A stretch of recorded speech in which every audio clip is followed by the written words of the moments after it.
CTET Hindi pedagogy के ये 30 प्रश्न बहुत ही महत्वपूर्ण हैं, आप लोग इसे ध्यान से सुनिएगा। पहला प्रश्न है, बोली और लहजे के बारे में कौन सा कथन सही है? बोली वास्तविक भाषा से संबंध रखती है, जबकि लहजा भाषा कैसे बोली जाती है उस तरीके से संबंधित है। तो यहाँ जो उत्तर है वो पहला ही सही है, अर्थात ऑप्शन ए सही है। अगला प्रश्न, निपुण भारत मिशन का उद्देश्य एक ऐसे लक्ष्य के रूप में सुनिश्चित किया गया है जिसे वर्ष 2026-27 तक पूरा करना है। कक्षा 1 में साक्षरता के लक्ष्य इस तरह रखे गए हैं कि बच्चे कम से कम 2 से 3 वर्ण वाले सरल शब्द पढ़ पाएं। बताइएगा ऑप्शन कौन सा सही है। ऑप्शन बी, आयु उपयुक्त अपरिचित पाठ्य सामग्री में आए कम से कम 4 से 5 सरल शब्द वाले छोटे वाक्य पढ़ पाएं। तो यहाँ पे जो उत्तर बी है वो सही है।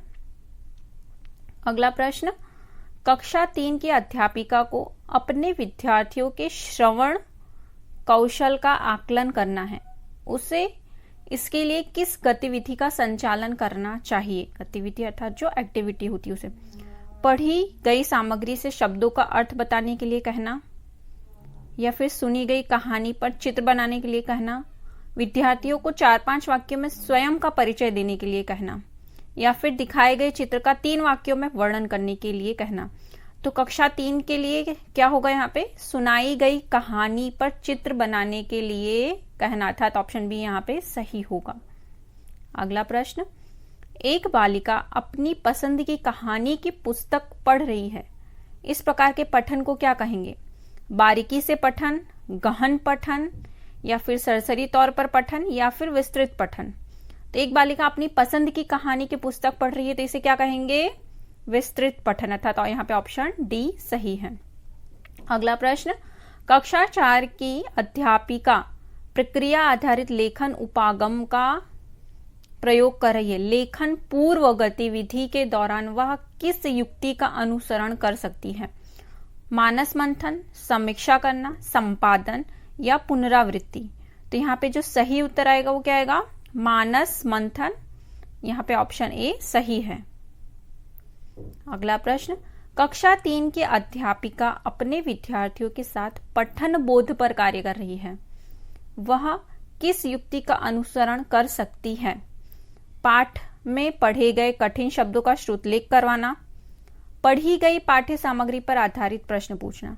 तो यहाँ पे सही उत्तर क्या आएगा? पढ़ी गई पाठ्य सामग्री पर आधारित प्रश्न पूछना। अगला प्रश्न, एक पठन संबंधित गतिविधि जिसमें शिक्षार्थी पाठ्य सामग्री के विभिन्न हिस्सों को सुनते पढ़ते हैं, तत्पश्चात अर्थात उसके बाद कार्य को पूरा करने के लिए सूचनाओं का आदान प्रदान करते हैं, मतलब बताते भी हैं और जानते भी हैं दूसरों से।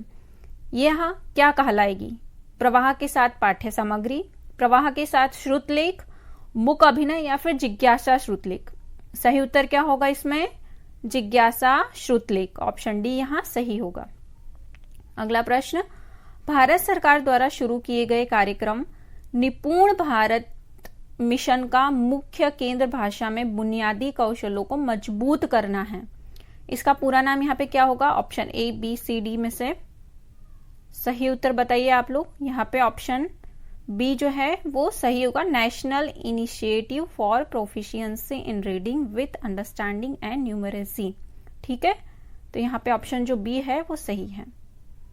अगला प्रश्न, एक शिक्षार्थी ने अध्यापक द्वारा दिए गए भाषा कार्य को सहपाठी या वयस्क की मदद से पूरा करना है, वह इस कार्य को बिना मदद के किस सीमा तक कर सकती है और कितना अपने वयस्क या अधिक सक्षम सहपाठी की मदद से कर सकती है? इन दोनों के बीच की संभाव्यता को क्या कहा जाएगा? अर्थात वो अपनी क्षमता अनुसार कितना कर सकती है और दूसरों की मदद से कितना कर सकती है। तो यहाँ पे सही उत्तर क्या आएगा? भाषा अर्जन उपकरण, आरंभिक साक्षरता, सदृशीकरण, निकटस्थ विकास का क्षेत्र। तो यहाँ पे सही उत्तर ऑप्शन डी होगा, निकटस्थ विकास का क्षेत्र। अगला प्रश्न, मुद्रित समृद्ध परिवेश का सृजन भाषा अधिगम में मदद करता है। मुद्रित अर्थात छपे हुए जो होते हैं, जो नोटबुक, किताब, अखबार और ये सब होते हैं पोस्टर। कक्षा में इस प्रकार का परिवेश सृजित करने के लिए अध्यापक को क्या करना चाहिए? विद्यार्थियों को पुस्तकें व अन्य पाठ्य सामग्री पढ़ने के लिए अवसर देने चाहिए। ठीक है, यहाँ पे जो ऑप्शन ए है वो सही होगा। इसके लिए हमें क्या करना चाहिए? विद्यार्थियों को पुस्तकें व अन्य पाठ्य सामग्री पढ़ने के लिए अवसर देना बहुत जरूरी है। अगला प्रश्न, प्राथमिक शिक्षा में हिंदी भाषा की शिक्षा का प्रमुख उद्देश्य क्या है? पठन कौशल विकसित करना, सांस्कृतिक समझ को बढ़ावा देना, लेखन कौशल में सुधार करना, व्याकरण नियमों पर ध्यान केंद्रित करना। तो प्राथमिक शिक्षा में हिंदी भाषा का मुख्य उद्देश्य क्या होगा? सांस्कृतिक समझ को बढ़ावा देना। यहाँ पे ऑप्शन बी जो है वो सही होगा। अगला प्रश्न, प्राथमिक छात्रों में हिंदी भाषा की प्राप्ति को बढ़ावा देने के लिए कौन सी निर्धारक विधि है? कठिन व्याकरण अभ्यास, संगीत के गीतों की हिफाजत, कहानी सुनाना और संवादात्मक सत्र, शब्दावली को रट लेना। सही उत्तर इसमें क्या आएगा? कहानी सुनाना और संवादात्मक सत्र। अगला प्रश्न है, हिंदी भाषा शिक्षा में शिक्षण शब्द का क्या अर्थ है? पठन समझ, शिक्षा विधि, शब्दावली विकास, व्याकरण प्रशिक्षण। तो यहाँ पे सही उत्तर क्या आएगा? ऑप्शन जो बी है वो सही होगा, शिक्षा विधि। अगला प्रश्न, हिंदी भाषा शिक्षा में तकनीक का सम्मिलन किस प्रकार से कारगर है? भाषा विकास को बाधित करता है, रचनात्मकता और बुद्धिमत्ता को बढ़ावा देता है, भाषा शिक्षा के लिए अनुपयुक्त है, यह यंत्रों पर अधीनता में ले जाता है। अर्थात देखिए ये सारे नेगेटिव पॉइंट हैं। ठीक है, तो तकनीक जो है वो हमारी शिक्षा को बढ़ावा देती है अगर हम उसका सही तरीके से यूज करते हैं। ठीक है, तो हिंदी भाषा शिक्षा में तकनीक का सम्मिलन हमारे लिए रचनात्मकता और बुद्धिमत्ता को बढ़ावा देता है। तो सही उत्तर यहाँ पे क्या आएगा? ऑप्शन बी जो है वो सही है, रचनात्मकता और बुद्धिमत्ता को बढ़ावा देता है। अगला प्रश्न, हिंदी भाषा शिक्षा के छात्रों के बोलने कौशल का मूल्यांकन करने के लिए सबसे प्रभावी तरीका कौन सा है? लिखित परीक्षण, मौखिक प्रस्तुतियां, बहुविकल्पीय परीक्षण या होमवर्क असाइन करना। सही उत्तर इसमें क्या आएगा? ऑप्शन बी, मौखिक प्रस्तुतियां।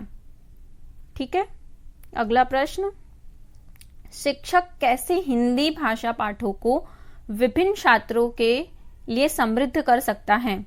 केवल पारंपरिक शिक्षा विधियों का उपयोग करे, केवल व्याकरण अभ्यासों पर ध्यान केंद्रित करें, या फिर विभिन्न शिक्षा सामग्री और गतिविधियों का सम्मिलन करें, छात्रों से उनकी मातृभाषा का उपयोग करने से रोके। सही उत्तर इसमें क्या आएगा? ऑप्शन सी जो है वो सही है, विभिन्न शिक्षा सामग्रियों और गतिविधियों का सम्मिलन करें। ठीक है, हिंदी भाषा शिक्षा संदर्भ में बहुभाषी कक्षाओं में शिक्षण करने का महत्व क्या है? इसे बहुभाषी स्थितियों में आवश्यकता नहीं है, भाषाई विविधता और सांस्कृतिक समझ को बढ़ावा देता है, इससे अन्य भाषाओं की सीख को हानि होती है, इससे छात्रों के बीच भ्रम होता है। तो हिंदी भाषा शिक्षा के समय बहुभाषी कक्षाओं में शिक्षण करने का महत्व क्या है? बहुभाषी अर्थात जो भिन्न भिन्न प्रकार की भाषाएं बोलने वाले लोग होते हैं वो। ठीक है, हर क्लास में एक ही भाषा बोलने वाले लोग तो होते नहीं है, कोई हिंदी भाषी होता है, कोई मराठी होता है, कोई गुजराती होता है, ऐसे अलग अलग भाषा के लोग होते हैं। ठीक है, तो इसमें सही उत्तर क्या आएगा? ऑप्शन जो बी है वो सही होगा, भाषाई विविधता और सांस्कृतिक समझ को बढ़ावा देता है। अगला प्रश्न, शिक्षक कैसे हिंदी भाषा की विभिन्न प्रवीणता स्तरों की आवश्यकताओं को संबोधित कर सकता है? यहाँ पे सही उत्तर क्या होगा? व्यक्तिगत समर्थन और विभिन्न शिक्षा विधियां प्रदान करें। ठीक है, अगला प्रश्न, हिंदी भाषा शिक्षा के संदर्भ में भाषा खेलों का क्या महत्व है? ठीक है, शिक्षा को एक रूप बनाए रखने के लिए भाषा खेलों का महत्व क्या है? शिक्षा को एक रूप बनाए रखने के लिए, रचनात्मकता और रमणीय तरीके से भाषा कौशलों को सुधारने के लिए। यहाँ पे सही उत्तर क्या आएगा? रचनात्मकता और रमणीय तरीकों से भाषा कौशल को सुधारने के लिए। अगला प्रश्न, हिंदी भाषा शिक्षा के संदर्भ में सांस्कृतिक संवेदनशीलता का क्या महत्व है? इसे भाषा शिक्षा के लिए अनुपयुक्त माना जाता है, या भाषा के गहरे समझ को बढ़ावा देता है, या फिर इसे विवाद से बचाने के लिए नजरअंदाज करें, इसे केवल उच्च शिक्षा में ही लागू किया जा सकता है? तो सही उत्तर इसमें क्या आएगा? यह भाषा के गहरे समझ को बढ़ावा देता है। अगला प्रश्न, शिक्षक कैसे हिंदी भाषा लेखन कार्यों में रचनात्मकता को बढ़ावा दे सकता है? पूर्व निर्धारित लेखन प्रारूपों का सख्त पालन करके, या फिर केवल तथ्यात्मक और सीधे सीधे लेखन को अनुमति दे, विभिन्न अभिव्यक्तियों और कल्पनात्मक लेखन को प्रोत्साहित करे, वर्णनात्मक भाषा का उपयोग करने की प्रेरणा न दे। तो इसमें सही उत्तर क्या आएगा? ऑप्शन सी, विभिन्न अभिव्यक्तियों और कल्पनात्मक लेखन को प्रोत्साहित करके। भाषा मूल्यांकन के संदर्भ में हिंदी शिक्षण में सृजनात्मक मूल्यांकन का महत्व क्या है? इससे समग्र भाषा प्रवीणता का मूल्यांकन होता है, यह विशिष्ट कौशलों पर ध्यान केंद्रित है और सुधार के लिए प्रतिक्रिया प्रदान करता है। तो इसमें सही उत्तर क्या आएगा? ऑप्शन बी जो है वो सही है, यह विशिष्ट कौशलों पर ध्यान केंद्रित है और सुधार के लिए प्रतिक्रिया प्रदान करता है। अगला प्रश्न, हिंदी भाषा पाठों में सांस्कृतिक तत्वों को शिक्षण में कैसे शामिल किया जा सकता है? समय बचाने के लिए सांस्कृतिक तत्वों को बाहर रखें, पाठों में त्योहार, परंपराएं और रीतियों को शामिल करें। तो सही उत्तर क्या आएगा इसमें? पाठ में त्योहार, परंपराएं और रीतियों को शामिल किया जाए। हिंदी भाषा शिक्षा में मुहावरे और कहावतों को सिखाने का महत्व क्या है? उनका आधुनिक संवाद में कोई प्रासंगिकता नहीं है, वे भाषा उपयोग और सांस्कृतिक समझ को समृद्धि देते हैं, या फिर वे छात्रों के लिए भाषा सीखना को कठिन बनाते हैं, वे केवल उन्नत छात्रों के लिए उपयुक्त है। तो इसमें सही उत्तर क्या आएगा? ऑप्शन बी सही होगा, वे भाषा उपयोग और सांस्कृतिक समझ को समृद्धि देते हैं। अगला प्रश्न, हिंदी भाषा कक्षा में सहयोगी सीखने को कैसे बढ़ावा दिया जा सकता है? सही उत्तर क्या होगा इसमें? ऑप्शन सी, समूह परियोजनाएं और चर्चा का आयोजन करना। ठीक है, हिंदी भाषा कक्षा में सहयोगी सीखने को कैसे बढ़ावा दे सकते हैं? समूह परियोजनाएं करें और चर्चा का आयोजन करके। अगला प्रश्न, हिंदी भाषा शिक्षण में प्रतिभा का महत्व क्या है? यह छात्रों को संवेदनशील सोचने की क्षमता विकसित करता है, यह छात्रों की पढ़ाई को बेहतर बनाता है, यह रटने को बढ़ावा देता है, या छात्रों के उच्चारण को सुधारता है। सही उत्तर क्या होगा इसमें? ए, यह छात्रों को संवेदनशील सोचने की क्षमता विकसित करता है। छोटे छोटे छात्रों को हिंदी व्याकरण सिखाने के लिए कौन सा प्रभावशाली तरीका है? लेक्चर आधारित दृष्टिकोण, नियम और अपवादों की हिफाजत करना, छात्रों को मजेदार और सक्रिय गतिविधियों में संलग्न करना, या फिर लंबे लेखनाधीन अभ्यासों को प्रस्तुत करना। सही उत्तर इसमें क्या आएगा? ऑप्शन सी जो है वो सही है, छात्रों को मजेदार और सक्रिय गतिविधियों में अर्थात एक्टिविटी में संलग्न करना। हिंदी भाषा शिक्षण में ऑडियो विजुअल माध्यमों का उपयोग करने का महत्व क्या है? यह पाठ्यपुस्तकों की आवश्यकता को कम करता है, यह कक्षा के दौरान मनोरंजन प्रदान करता है, यह विभिन्न शैक्षणिक शैलियों को संबोधित करने और समझाने में मदद करता है। सही उत्तर इसमें क्या आएगा? ऑप्शन सी, या विभिन्न शैक्षणिक शैलियों को संबोधित करने और समझाने में मदद करता है। अगला प्रश्न, हिंदी लेखन अभियांत्रिकी में रचनात्मकता को कैसे प्रोत्साहित किया जा सकता है?